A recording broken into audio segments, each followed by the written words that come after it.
بالعالمين والصلاة والسلام على سيد الأنبياء والمرسلين وعلى عباد الله الصالحين أما بعد فبسم الله الرحمن الرحيم قال النبي صلى الله عليه وآله وسلم الرزاق العليم القابض الباسط الخافض الرافع أو كما قال رسول الله صلى الله عليه وسلم الصلاة والسلام عليك يا سيدي يا رسول الله الصلاة والسلام عليك يا سيدي يا حبيب الله الصلاة والسلام عليك يا سيدي يا شفيع المذنبين وعلى آلك وأصحابك يا سيدي يا رحمة للعالمين.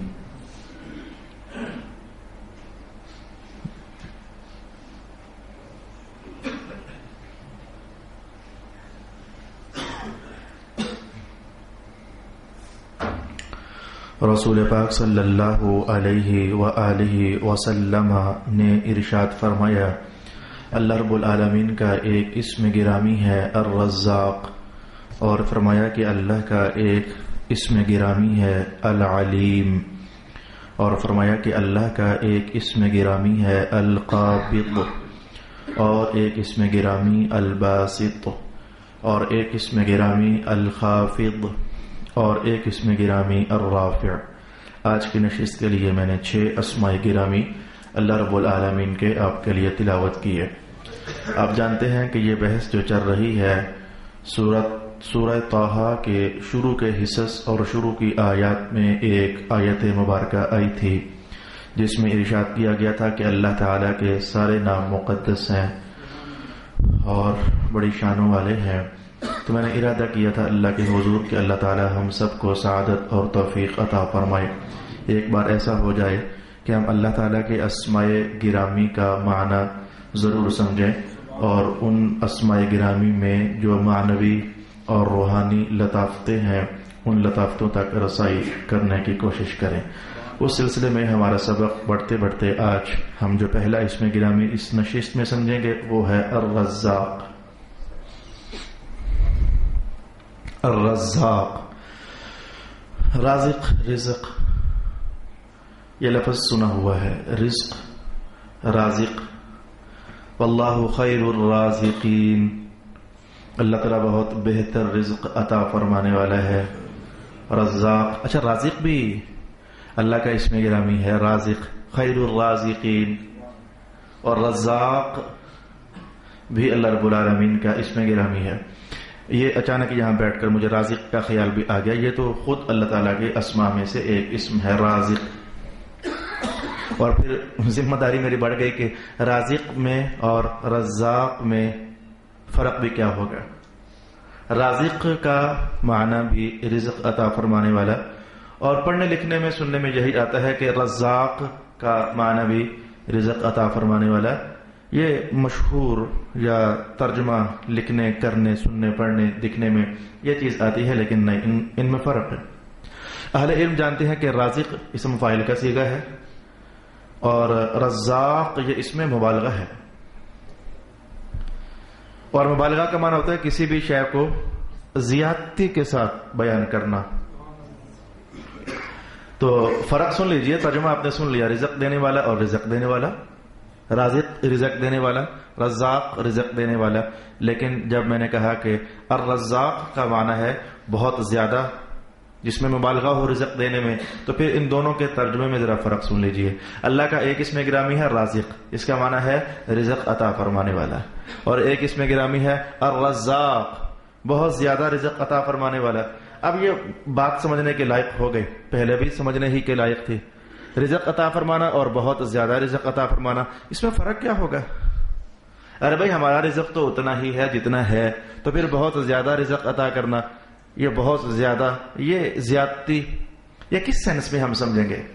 رازق اللہ رزق دینے والا ہے، رزاق بہت زیادہ دینے والا ہے، تو کیا مانا کہ جتنا ہمارا ہے تو اس سے بھی زیادہ دینے والا ہے؟ یہ مانا تو ہے نہیں۔ پھر یہ رزاق کا معنی کیا ہوگا؟ مجھے اب مولا علی قاری کی عبارت اب سمجھ آئی ہے۔ اب اس سے پہلے جو میں نے سمجھا سو سمجھا، لیکن حضرت ملا علی قاری نے لفظ الرزاق کا جو معنی کیا مجھے اب سمجھ آ رہا ہے. ہم بھی کتنے کم لوگ ہیں کہ اللہ تعالیٰ کی وہ شانیں ہی ساری ہم نہیں سمجھتے، کہ وہ شانیں تو بہت ماورا ہیں ہماری عقلوں سے. اب مجھے سمجھ آیا کہ ملا علی قاری نے کیا لکھ دیا. رازق کا معنی رزق دینے والا، رزاق کا معنی آپ نے ارشاد کیا اے خالق الارزاق والاسباب التي يتمتع بها. رزق مثلا پانی رزق یا روٹی رزق، تو رزاق کا معنی ہوتا ہے کہ وہ پانی اور روٹی دینا بھی اور بہت زیادہ رزق دینے والا. یہ بہت زیادہ، یہ معنی یہ ہے کہ صرف پانی اور روٹی دینا ہی نہ، بلکہ جس ذریعے سے وہ پانی اور روٹی ملے گی وہ ذریعہ بھی پیدا فرما دینا. مجھے تھوڑا سا لگا ہے کہ آپ کو سمجھ آئی ہے، تھوڑا سا لگا ہے کہ آپ کو سمجھ آئی ہے. صرف روٹی پانی دینا ہی نہیں بلکہ اس ذریعے کو بھی پیدا فرما دینا جس ذریعے سے روٹی پانی ملتی ہے. ارے بھائی نے سمجھے تو میں یوں کہوں گا، یہ کھیتوں کے اندر دانوں کا ڈال دیا جانا یہ بھی سبب اللہ نے قائم کیا. پھر اس دانے کو زمین پھاڑ کر نکال دینا یہ چیز بھی اللہ نے قائم فرمائی. پھر ایک دانے کے ساتھ وہ بالیاں 7 لگیں، ہر بالی میں 100 دانے، یہ کام بھی اللہ نے کیا. پھر دانے کو پیس کر کے آٹا بنانے کے لیے چکیوں کا نظام بھی اللہ ہی نے ذہنوں میں ڈالا. پھر چکیوں کا نظام ملنے کے بعد اس کو گوندنا پانی کے ساتھ ملا کر کے، اور عورتیں کئی ٹائم تک گوندتی رہتی ہیں. ایک دم سے پانی ملا کر آٹا تیار نہیں ہوتا، وہ کافی دیر تک گوندتے رہنا، یہ علم بھی اللہ ہی نے عطا فرما دیا. پھر اس کو اب پکانا ہے، کچا نہیں کھانا، یہ علم بھی اللہ ہی نے عطا فرما دیا. پکانے کے لیے لوہے کا توا چاہیے، یہ توا بھی اللہ ہی نے بنوا دیا. اور پھر تو توے کو گرم کرنے کے لیے آگ چاہیے، یہ آگ بھی اللہ ہی نے لگوا دی. آگ لگانے کے لیے ماچس چاہیے، یہ ماچسیں بھی اللہ ہی نے بنوا دی. ماچس کے وہ تیلے کے اوپر ایک مسالہ اسپیشل ہوتا ہے وہ چاہیے، وہ مسالہ بھی اللہ ہی نے بنوا دیا. یار بس حد ہو گئی، بات کو سمجھنے کے لیے حد ہو گئی ہے کہ رازق مانا ہوتا ہے رزق دینے والا. الرزاق بہت زیادہ رزق دینے والا. بہت زیادہ دینے والے کا میں یہ صحیح بیان نہیں کر سک رہا کہ بہت زیادہ دینے والا اس کو میں کیسے بیان کروں. یہ ملا علی قاری کے الفاظ ہی کافی ہیں کہ صرف رزق دینے والا ہی نہیں، ہر وہ شے جس کے ذریعے وہ رزق حاصل ہوتا ہے ان اشیاء کو اور ان اسباب کو بھی پیدا کرنے والا، اس ذات کو کہتے ہیں رزاق. رزاق. اللہ اکبر اللہ اکبر. ہم میں سے جس کو جو ہنر جو پیشہ ملا جس کے ذریعے روٹی پانی کمایا جا سکتا ہے، یہ اللہ کی رزاقیت کی وصف کا یہ اعطاء ہے اور یہ مظہر ہے. کوئی دکان پر جا بیٹھا تو وصف رزاقیت شروع ہو گئی، بلکہ دکان ڈالنے کا خیال آیا تو وصف رزاقیت شروع ہو گئی. کوئی بندہ ٹیچر ہے تو اس نے چھوٹے چھوٹے ڈپلوماس کیے تو یہ وصف رزاقیت شروع ہو گئی. کسی نے لکڑی تراش کر کے تو رزق کمانا چاہا، یہ لکڑی پھر یہ آرے اور پھر یہ آریاں اور پھر یہ تیشے اور پھر یہ ہتھوڑیاں، یہ وصف رزاقیت کا اظہار شروع ہو گیا. اللہ اکبر. یہاں تک تو میں صرف معنی بیان کر سکا رزاق کا، اور رازق اور رزاق میں مختصر سا فرق بیان کر سکا. آج میں آپ کو تھوڑا سا چھیڑنا چاہتا ہوں، کچھ علمی سی چھیڑخانی ہمارے اکابر نے لکھی ہے، تو میں چاہتا ہوں کہ ذرا آج آپ کو تھوڑی سی علم کی تنگ گلی سے لے کر نہ گزروں. تیار ہو تو پھر میں شروع کرتا ہوں. مشکل مرحلہ ہے یہ، ایک علم کا مشکل محلہ ہے، اتنا مشکل محلہ کہ قاضی بیضاوی جیسا بندہ چھیڑتا ہے اسے. یہ قاضی بیضاوی نے یہ بحث پتہ کہاں کی ہے؟ سورہ بقرہ میں. آج کل چونکہ بچوں کو پڑھا رہا ہوں بیضاوی شریف، تو سورہ بقرہ میں پہلی آیت ہی ہے بسم اللہ الرحمن الرحیم الف لام میم ذلک الکتاب لا ریب فیہ ھدی للمتقین الذین یؤمنون بالغیب ویقیمون الصلاة ومما رزقناہم ينفقون. رزقناہم رزقنا ہم نے رزق دیا. یہ رزقناہم پر قاضی بیضاوی نے بحث کی ہے. بہت ساری بحثیں کرتے ہیں وہ، لیکن ان میں سے ایک جو یہاں آج میں نے پہلے نہیں کہا تھا کہ ملا علی قاری بڑے پیارے آدمی ہیں، کبھی قاضی بیضاوی کا بازو پکڑ لیتے ہیں معنوی طور پر، اور کبھی علاوہ کشاری کو ساتھ جوڑ لیتے ہیں، اور یہ ملا کر کے تو بڑا کمبینیشن قائم کیا ہوا ہے انہوں نے. سبحان اللہ. رزق ہے کیا؟ ایک گمراہ فرقہ ہوا ہے پرانے زمانے میں، مر کب گیا، تو اس نے رزق پر بحث کی. رزق کسے کہتے ہیں؟ رزق کا ترجمہ روٹی نہیں ہے. رزق کا ترجمہ پانی نہیں ہے، کپڑے رزق کا ترجمہ یہ نہیں ہے. رزق ہے کیا؟ کس شے کو کہا جائے گا کہ یہ ہے رزق؟ اس نے بحث کی، اس گمراہ فرقے نے بحث کی. اس بحث میں بڑی خرابیاں تھیں. پھر اہل سنت کی مجبوری بن گئی کہ رزق کا جو معنی انہوں نے بیان کیا وہ غلط ہے، صحیح معنی یہ ہے. تو پھر انہوں نے ان خرابیوں کو بھی ہائی لائٹ کیا کہ رزق کا یہ معنی نہیں ہوتا، اور پھر کہا کہ رزق کا صحیح معنی یہ ہوتا ہے. تو آئیں دیکھتے ہیں کہ رزق کسے کہتے ہیں. میں پہلے گمراہی والی بات پہلے کہوں گا. بعض اوقات گمراہی والی بات پہلے کہو تو ہدایت والی بات جاننا آسان ہو جاتا ہے. اور یہ میرے پاس اس پر اچانک ذہن میں خیال بھی آ گیا کہ بعض اوقات گمراہی والی بات پہلے کرو نا تو بات کا، ہدایت والی بات کا سمجھنا آسان ہو جاتا ہے. ہمارا کلمہ کیا کہتا ہے؟ لا الہ، کوئی الہ ہے ہی نہیں ہے. جتنے بھی یہ خدا ہے ان سب کا یہ سارے نہیں ہیں الہ، یہ گمراہی ہے. تو گمراہی والی بات پہلے. الا اللہ، یہ حق تھا، کہا مگر اللہ تو ہے. یعنی گمراہی والے جو خدا تھے کہا کہ یہ ہے ہی نہیں ہے. تو گمراہی والی بات پہلے ہوئی نا. اس کے بعد جو برحق خدا تھا اس کا اس میں گرامی اللہ تو ہے. کہ انشاءاللہ مجھے امید ہے کہ اللہ ہماری مدد فرمائے گا. رزق کیا ہے ہم یہ سمجھنے کے لیے جا رہے ہیں. پہلے میں گمراہوں والی بات جو انہوں نے کہی آپ کو بتاتا ہوں. کہنے لگے رزق ہر اس چیز کو کہتے ہیں جو ملکیت میں ہو. ارے بھائی میرے اچانک اللہ کی طرف سے ذوق بن گیا گھر ہی سے کہ آج میں یہ بحث بلا کروں گا تو کوشش کرنا کہ یہ ضائع نہ ہو جائے. آخر یہ ابحاث ہمارے دین کی ہیں تو ہم نے ہی سمجھنی ہے. تو پھر زندگی میں ایک موقع بن گیا ہے تو پھر آپ کو بتا دیتا ہوں کہ رزق کیا ہوتا ہے. زندگی ہو گئی رزق استعمال کرتے کرتے آج جان لیتے ہیں کہ رزق کہتے کسے ہیں. تو پہلے وہ بات کہنے لگا ہوں جو غلط ہے، پھر میں وہ بات کہوں گا جو صحیح ہے، اور پھر میں یہ بھی کہوں گا یہ اختلاف ہوا کیوں، یہ بھی کہوں گا. خیال میں آ گیا تو پھر یہ بھی کہوں گا. تو معتزلہ کہتے ہیں کہ رزق کسے کہتے ہیں؟ ہر اس چیز کو جو ملکیت میں ہو، جو ملک ہو، وہ رزق ہوتی ہے.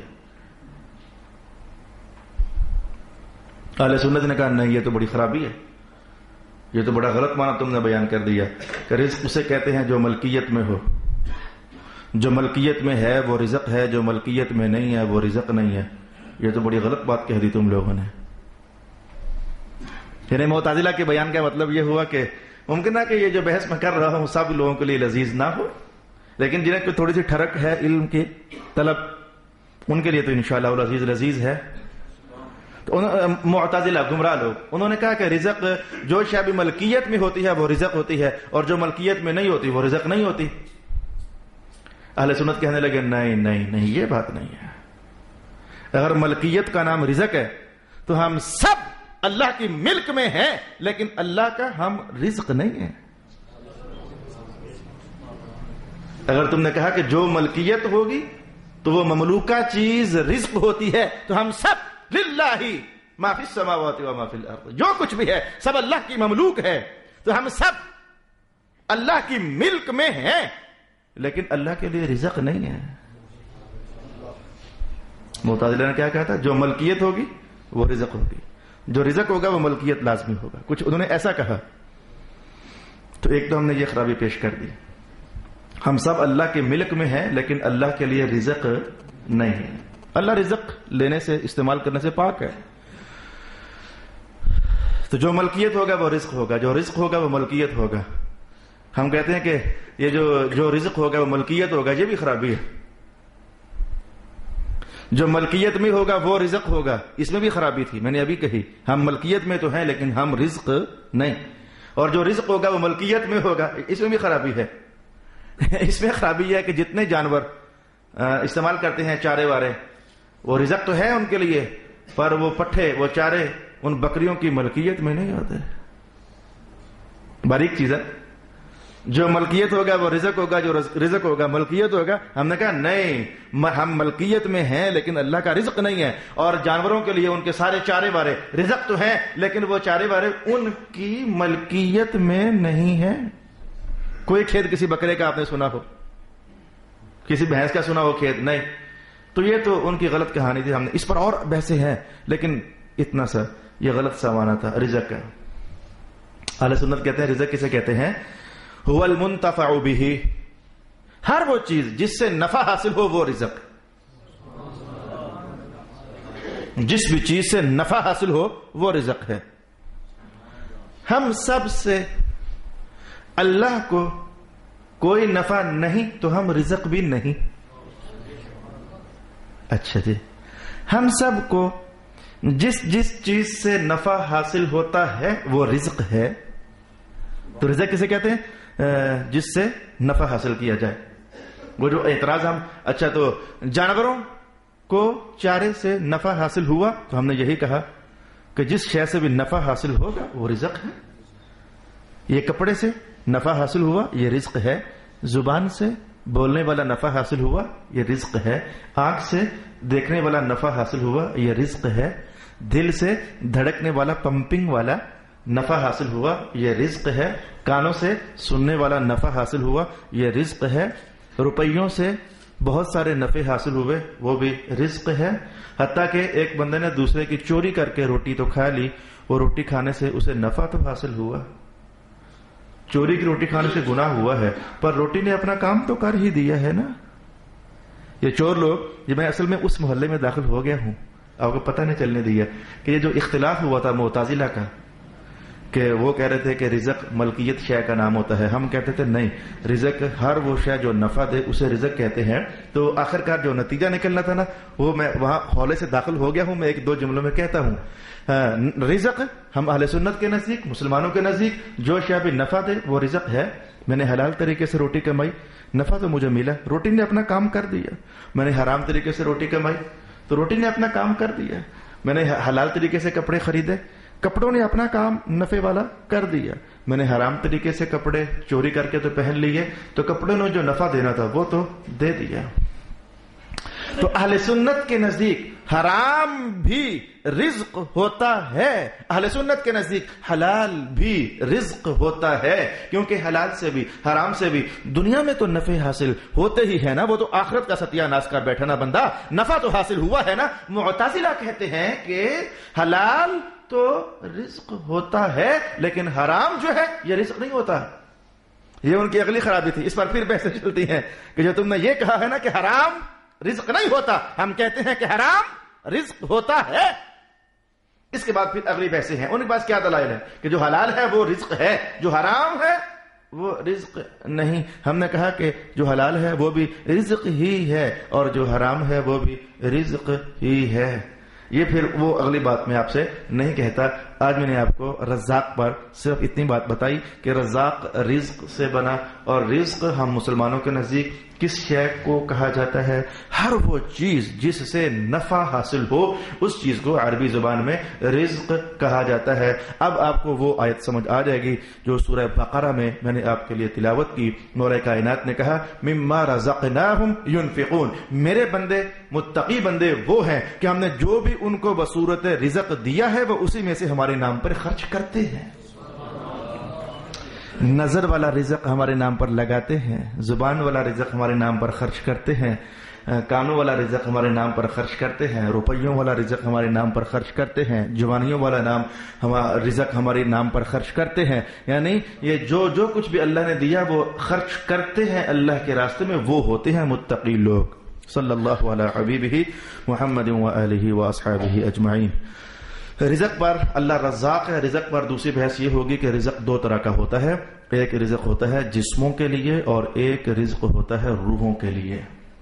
آج دن کو میں بوچیال گیا تو وہاں جو بحث بھی چل رہی تھی، میں نے ایک بڑا تلخ، بڑا مرچوں مسالوں والا جملہ لگا کر کے ان کو کہا اللہ گجر خان والوں کا بھلا کرے، وہ میری بات سن لیتے ہیں۔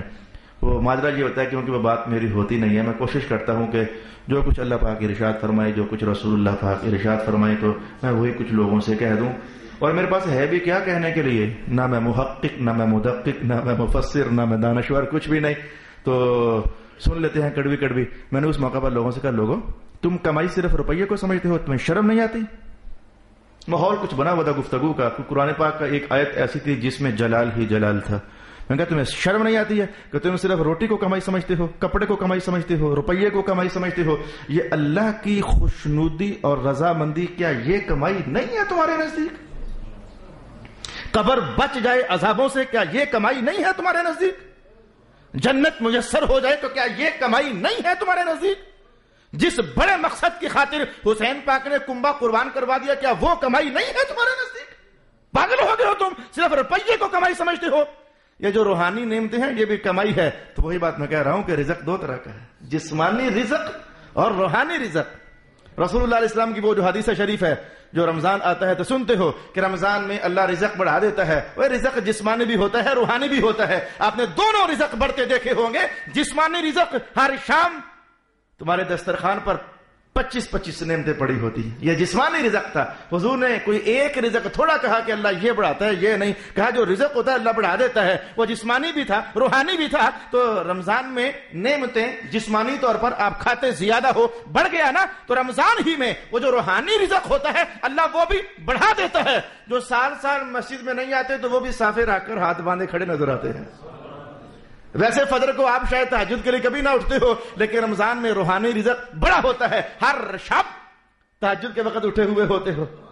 ویسے پتہ نہیں قرآن فجر پڑھ کے تو پڑھنا نصیب ہے کہ نہیں، لیکن رمضان میں ہر صبح فجر کے بعد قرآن کھل کر مساجد آباد نظر آتی ہیں۔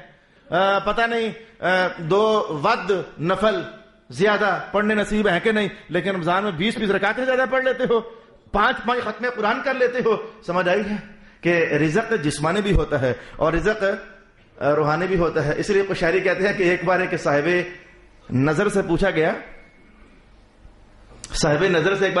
قال القشیری قیل لعارف، کسی عارف سے پوچھا گیا، ايش القوت، آج کل کیا رزق چل رہا ہے؟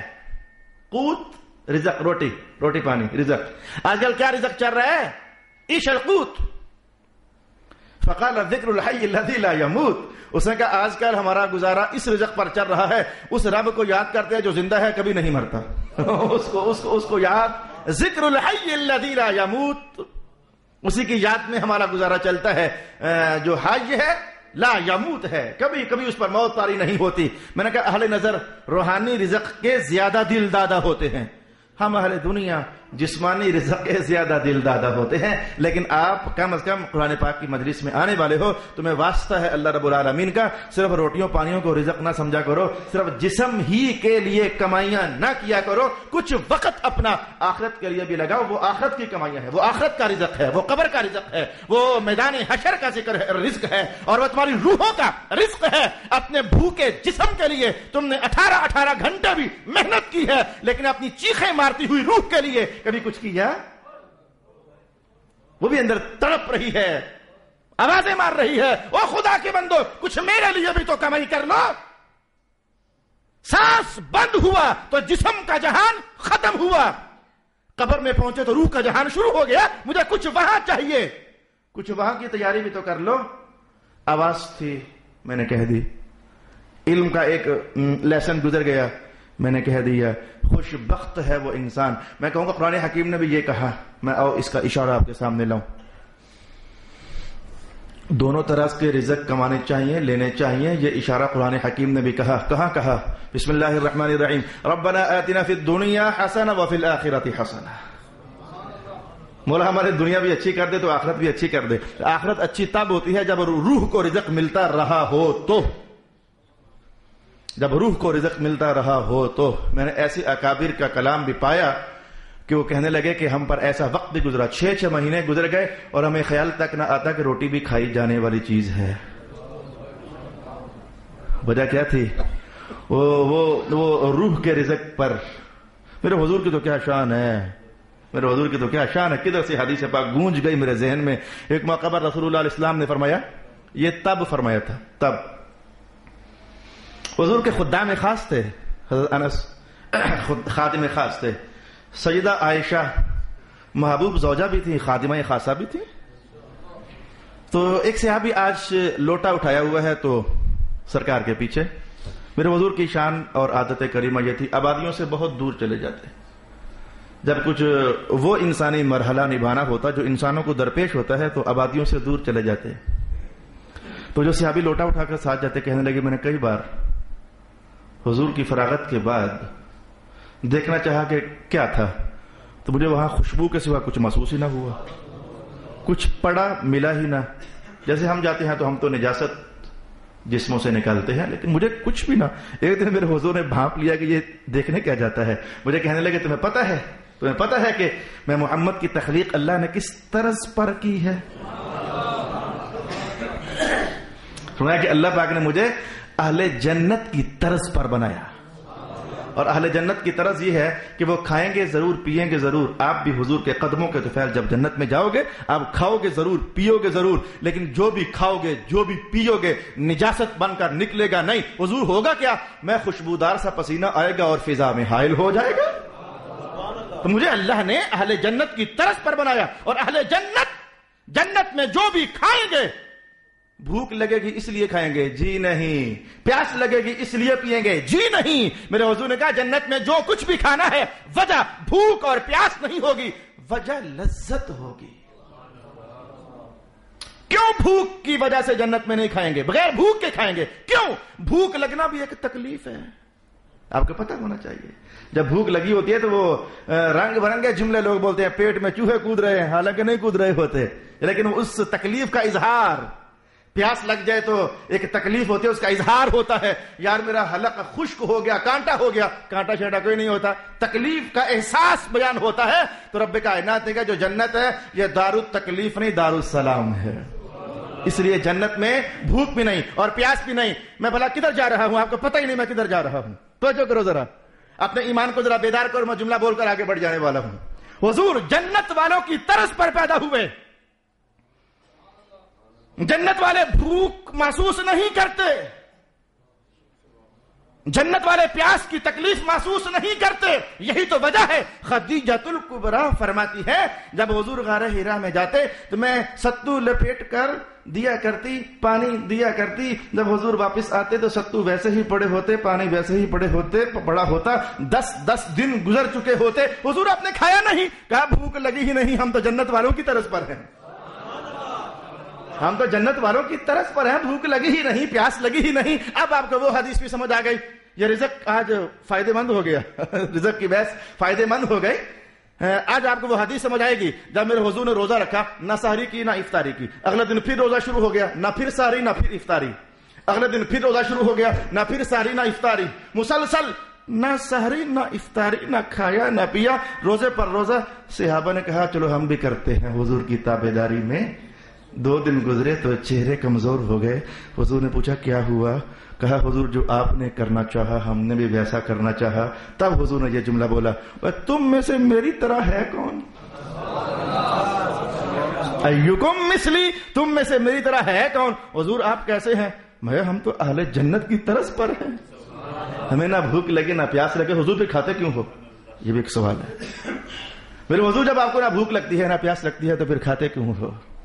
آپ پھر پانی کیوں نوش فرماتے ہو؟ یہ تو ایک نہیں کئی مقامات پر یہ جواب آپ کو میسر ہوگا. میرے حضور یہ جملہ کئی موقعوں پر ارشاد فرمایا کرتے تھے، یہ جو کچھ میں کر رہا ہوں تمہیں سکھانے کے لیے کر رہا ہوں، تمہارے دین کو مکمل کرنے کے لیے کر رہا ہوں. تو واپس آئیے، بحث ہماری یہاں سے آگے بڑھ گئی کہ اہل اللہ جو ہیں وہ روحانی رزق کو ترجیح دیتے ہیں. ان کی پیاس ہی نہیں مکتی جب تک وہ روحانی رزق حاصل نہ کر لیں. تو پوچھا کسی سے اشرقوت آج کل کیا رزق چل رہا ہے؟ تو کہنے لگا ذکر الحی الذی لا یموت. آج کل اس ذات کا ذکر ہی رزق بنا ہوا ہے جو زندہ ہے اور کبھی بھی مرتی نہیں ہے. اللہ اکبر، اللہ اکبر. چلیں بھائی اتنا ہی گزارا چلاتے ہیں. آگے ایک وصف اور آ رہا ہے، شاید وہاں جا کر یار اللہ تعالیٰ کی رزاقیت پر بحث نہ کیا کرو، صبر بھی کرنا سیکھو. کچھ اللہ تعالیٰ کے معاملات اپنے ہیں، اس کی شانیں اپنی ہیں. ایک بار میں نے اپنے استاد محترم سے یہ سبق پڑھا، حضرت پیر علامہ سید ریاض حسین شاہ صاحب سے. میں حدیث پڑھنے کے لیے گیا تو بحث چلی. تو پھر بعض بار جب بحث بڑھتی ہے تو اللہ والوں ایسا ہوتا ہے واردات ہو جاتے ہیں کسی بھی استاد کے لیے. وہ گھر سے پڑھ کر نہیں آیا ہوتا لیکن دماغ کسی طرف چلا جاتا ہے اور وہ میچنگ ہو رہی ہوتی ہے ان دونوں باتوں کی آپس میں، تو بیان شروع ہو جاتا ہے. تو استاد محترم فرمانے لگے کہ ایک بار حضرت شیخ عبد القادر جیلانی رضی اللہ عنہ کی بارگاہ میں ایک مست ملنگ درویش اہل نظر اہل دل آیا، ملاقات ہوئی. جب واپس پلٹنے لگا تو بابا جی نے کہہ دیا کہ خالی ہو گیا ہے بیچارہ. یہ جملہ بول دیا، خالی ہو گیا ہے بیچارہ. شیخ کے صاحبزادہ والا شان تشریف فرما تھے، فوراً بات سمجھ گئے کہ یہ کیا خالی ہو گیا ہے، پیچھے چل پڑے. جدھر یہ جاتا ہے تو میں پیچھے جاتا ہوں، جا کر پوچھتا ہوں کیا ماجرا ہوا. چلتے چلتے جنگل میں تو پوچھا یار وہ کیا ہوا ہے آپ کو؟ ابا جی کہہ رہے تھے کہ آپ خالی ہو گئے. کہا اچھا خالی ہو گیا. آنکھ بند کر کے چیک کیا تو کہتا ہو بچا ہی کچھ نہیں ہے میرے پاس، تو باقی میں خالی ہو گیا، بس کچھ بچا ہی نہیں ہے. ہماری گندم والی پیٹی خالی ہوتی ہے تو جیسے پتہ لگ جاتا ہے نا، تو اہل اللہ کو بھی پتہ لگ جاتا ہے. جب روحانی معاملات میں کچھ وہ خالی سا ہو جاتا ہے پتہ لگ جاتا ہے. ہمارے پیٹ والی ٹینکی جب فارغ ہو جائے تو اس کا خالی ہونا محسوس ہوتا ہے نا. تو اہل اللہ کا دل بھی، داتا علی حجویری فرماتے ہیں کہ ایک بار مجھ پر انقباض طاری ہوا تو میں نے ہر ٹوٹکا آزمایا روحانی، لیکن وہ دل کا انقباض ختم نہ ہوا. تو میں اسی خیالوں میں گم کہیں جا رہا تھا تو کسی چھپڑے کے نیچے سے گزرا، تو وہاں یہ کشف المحجوب کے اندر پڑھو جا کر، کسی چھپڑے کے نیچے سے گزرا نا تو وہاں کچھ درویش بیٹھے ہوئے تھے. انہوں نے کیلے کھائے تو چھلکے مجھ پر پھینکے، انہوں نے کیلوں کے چھلکے مجھ پر پھینکے تو میرا وہ انقباض ٹوٹ گیا. میرا معاملہ ٹھیک ہو گیا. جس ماجرے کو ٹھیک کرنے کے لیے میں کدھر گھوم رہا تھا، انہوں نے کیلوں کے چھلکے مارے نا، میرا وہ ماجرا ٹھیک ہو گیا. تو یہ اہل اللہ کو پتہ چل جاتا ہے کہ خالی ہونا یا نہ ہونا، بھر جانا یا کچھ مل جانا، یہ پتہ چل جاتا ہے. تو کہا ابا جی نے کہا آپ خالی ہو گئے ہو، کیا ہوا؟ کہا اچھا خالی ہو گیا ہوں. سوچنے پڑ گئے تو سوچ کر کہنے لگے یار بات سمجھ آ گئی ہے. یہ ابھی پچھلے دنوں بارش ہوئی ہے، تو میں جنگل میں چل رہا تھا، تو بارش جب ہوئی تو میں نے دیکھا کہ بارش دریا کے اوپر ہو رہی ہے، دریا کے اوپر، اور دائیں بائیں نہیں ہو رہی. تو میں نے بس اتنا ہی سوچا، واہ اللہ، دریا کو بارش کی کیا ضرورت، وہ تو دریا ہے، اسے بارش کی کیا ضرورت. بس یار یہ غلطی ہوئی ہے. یعنی اللہ بہتر جانتا ہے کہ بارش دریاؤں کو دینی ہے کہ جنگلات کو دینی ہے. میں نے آپ کو یہ جملہ اس لیے سمجھایا کہ اللہ بہتر جانتا ہے کس کو اس نے غربت میں رکھنا ہے، کس کو اس نے مالداری میں رکھنا ہے. اللہ بہتر جانتا ہے. اعتراض نہ کیا کرو. اعتراض ہونے کے بعد ہم ہیں ہی خالی، اس لیے پتہ ہی نہیں چلتا. وہ طفل کیا گرے گا جو گھٹنوں کے بل چرے. یہ گرنے کا احساس تو انہیں ہوتا ہے جو اونچے ہوتے ہیں، تو گرتے ہیں تو لگتا ہے کہ گر گئے ہیں. جو ہے ہی زمین پر، اسے گرنے کا احساس ہی نہیں ہے، وہ ہے ہی زمین پر. ہم گرے ہوئے لوگ ہیں، ہم بچے لوگ ہیں، ہمیں گرنے کا احساس ہی نہیں ہے، اس لیے ہمیں وہ تڑپ بھی نہیں ہوتی. ہم خالی تو نہیں ہو گئے کہیں، ہمیں وہ تڑپ بھی نہیں ہوتی. اور جو بڑی بلندیوں پر ہوتے ہیں جب وہ خالی ہوتے ہیں پھر وہ غور کرتے ہیں ہوا کیا ہے. تو میں نے کہا ہم بھی کئی بار مولا غربت ساری ہمارے لیے ہے. اللہ کو بہتر پتا ہے کہ کس کو غربت دوں گا تو ہم جانتے ہیں کہ معاملہ ٹھیک چلے گا، کس کو سرمایہ دوں گا تو ہم جانتے ہیں کہ معاملہ ٹھیک رہے گا. اس لیے میں نے آپ کو رک کر کے یہ کہنا چاہا کہ اللہ رازق ہے، بلکہ وہ رزاق ہے. وہ جو تقسیم رکھے نا، دعا ضرور کیا کرو، لیکن آبجیکشن نہ کیا کرو، اعتراض نہ کیا کرو، شکوے نہ کیا کرو، اعتراض نہ کیا کرو. دعا ضرور کرو، اے اللہ تیری نعمتیں بدل دے. ہم سمجھتے ہیں کہ شاید روٹیاں 2 کی 4 ہوں گی تو اچھا لگے گا، تو مولا کر دے. دعا ضرور کرو لیکن اعتراض نہ کرو کہ مولا غربت، پریشانی. اچھا جی، فرمایا کہ اللہ تعالیٰ رزاق ہے. میں آج 6 اسماء گرامی تلاوت کیے تو یہ ہے وہ بات کہ بعض اوقات دماغ ایسے ہی کہیں ادھر ادھر نکل جاتا ہے. باقی قشیری کہتے ہیں کہ جب تو جان چکا کہ رزق ادھر ہی ہے سارا، جب جان چکا یہ ادھر رزق نہیں ہے. یہ کوئی جادوگر کسی کا رزق بند نہیں کر سکتا، یہ بات یاد رکھ لو، مجھ سے لکھوا لو، اللہ کی قسم نہیں بند کر سکتا. آپ پاگل ہو آپ لوگ. جادو ہو گیا تو رزق بند ہو گیا، اللہ کی قسم جادوگر رزق بند نہیں کر سکتے. میں یہ یقین سے کہہ رہا ہوں کیونکہ رزق کا نظام اللہ نے جادوگروں کے ہاتھ میں دیا ہی نہیں ہے، یہ تعویذ تاگوں کے ہاتھ میں دیا ہی نہیں ہے، یہ تو اللہ کے اپنے ہاتھ میں ہے. اللہ یقبض و یبسط، اللہ چاہے تو کھول دیتا ہے کام، چاہے تو بند کر دیتا ہے. واللہ یرزق، اللہ رزق دیتا ہے. تم پاگل ہو، جادو ہو گیا ہم پر، جادو کی بنیاد پر رزق تنگ ہو گیا. جناب نہیں، جادو کی بنیاد پر نہیں رزق تنگ ہوتے. قرآن پاک نے یہ راز بھی کھولا ہے، تمہارے گناہوں کی بنیاد پر رزق تنگ ہوتے ہیں. ادھر آؤ پڑھو قرآن حکیم، تمہارے گناہوں کی بنیاد پر رزق تنگ ہوتے ہیں. پڑھو قرآن حکیم. بسم اللہ الرحمن الرحیم. ان اللہ لا یغیر ما بقوم حتی یغیروا ما بانفسہم. اللہ تب تک نعمتیں واپس نہیں لیتا جب تک بندے اطاعت کا راستہ چھوڑ کر گناہگاری میں داخل نہیں ہو جاتے. یہ میں نے لمبا ترین ترجمہ کر دیا، تفسیری ترین ترجمہ کر دیا. ما